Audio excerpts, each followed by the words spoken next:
There's no feeling more intense than starting over.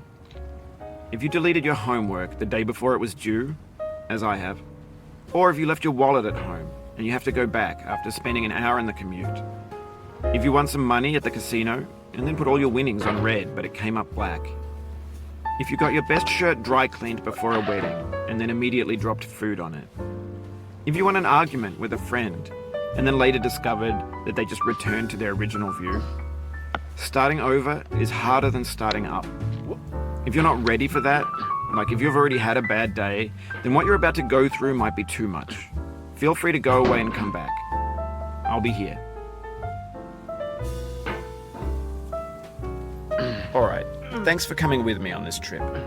I'll understand if you have to take a break at any point. Just find a safe place to stop and quit the game. And don't worry, I'll save your progress, always, even your mistakes. This game is a homage to a free game that came out in 2002, titled Sexy Hiking. The author of that game was Jazuo, a mysterious Czech designer who was known at the time as the father of B games. And B games are rough assemblages of found objects. Designers slap them together very quickly and freely, and they're often too rough and unfriendly to gain much of a following. They're built more for the joy of building them than as polished products. In a certain way, Sexy Hiking is the perfect embodiment of a B game. It's built almost entirely out of found and recycled parts, and it's one of the most unusual and unfriendly games of its time. In it, your task is simply to drag yourself up a mountain with a hammer. And that act of climbing, in the digital world or in real life, has certain essential properties that give the game its flavor. No amount of forward progress is guaranteed. Some cliffs are too sheer or too slippery. And the player is constantly, unremittingly in danger of falling and losing everything. Anyway, when you start Sexy Hiking, you're standing next to this dead tree that blocks the way to the entire rest of the game. It might take you an hour to get over that tree. A lot of people never got past it. You prod and you poke at it, exploring the limits of your reach and your strength, trying to find a way up and over. And there's a sense of truth in that lack of compromise. Most obstacles in video game worlds are fake. You can be completely confident in your ability to get through them once you have the correct method or the correct equipment or just by spending enough time.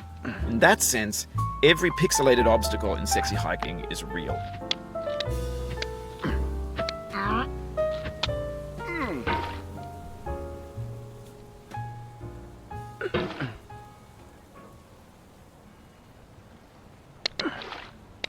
The obstacles in Sexy Hiking are unyielding, and that makes the game uniquely frustrating.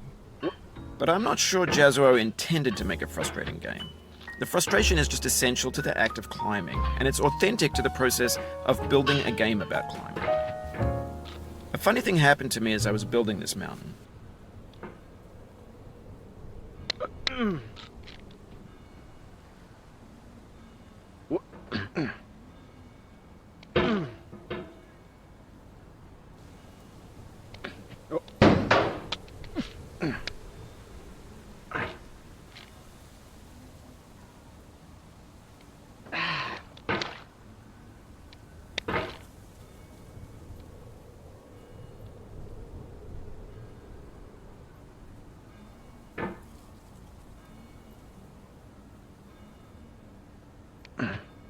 For years now, people have been predicting that games would soon be made out of prefabricated objects, bought in a store and assembled into a world. And for the most part, that hasn't happened, because the objects in the stores are trash. I don't mean they look bad or that they're badly made, although a lot of them are. I mean they're trash in the way that food becomes trash as soon as you put it in the sink. Things are made to be consumed and used in a certain context, and once the moment is gone, they transform into garbage. In the context of technology, those moments pass by in seconds.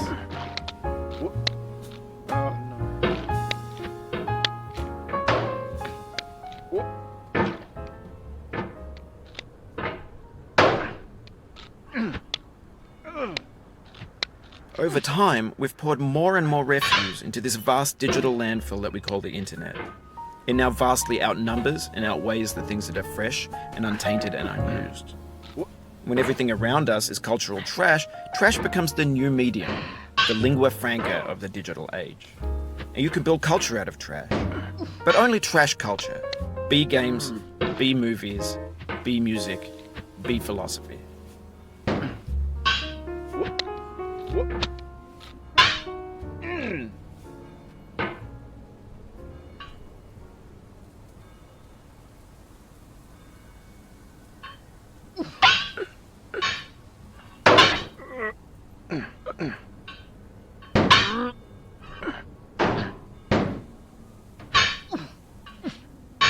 Maybe this is what digital culture is. A monstrous mountain of trash, the ash heap of creativity's fountain. A landfill with everything we ever thought of in it. Grand, infinite, and unsorted. There's 3D models of breakfast, Gen X's fanfic novels, scan magazines, green screen Shia LaBeouf, banned snuff scenes on LiveLeak. Facebook's got lifelike bots with unbranded adverts and candid shots of Kanye and Taylor Swift mashups, car crash epic failed GIFs, Russian dashcam vids, discussions of McRibs, discarded, forgotten, unrecycled, muddled, rotten, untitled. Everything's fresh for about 6 seconds, until some newer thing beckons, and we hit refresh. And there's years of persevering, disappearing into the pile, out of style, out of sight.